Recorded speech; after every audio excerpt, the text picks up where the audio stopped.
ला चांद हमरा आंगना उतर गइल, लाखों में एक पवले बानी तोहरा के रानी।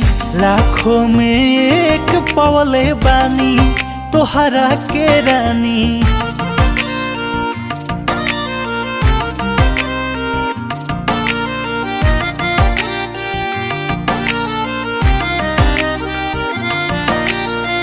जिंदगी में आवते तहरा भाग हमर जागल, आइल बहार सब कुछ अच्छा लागे लागल।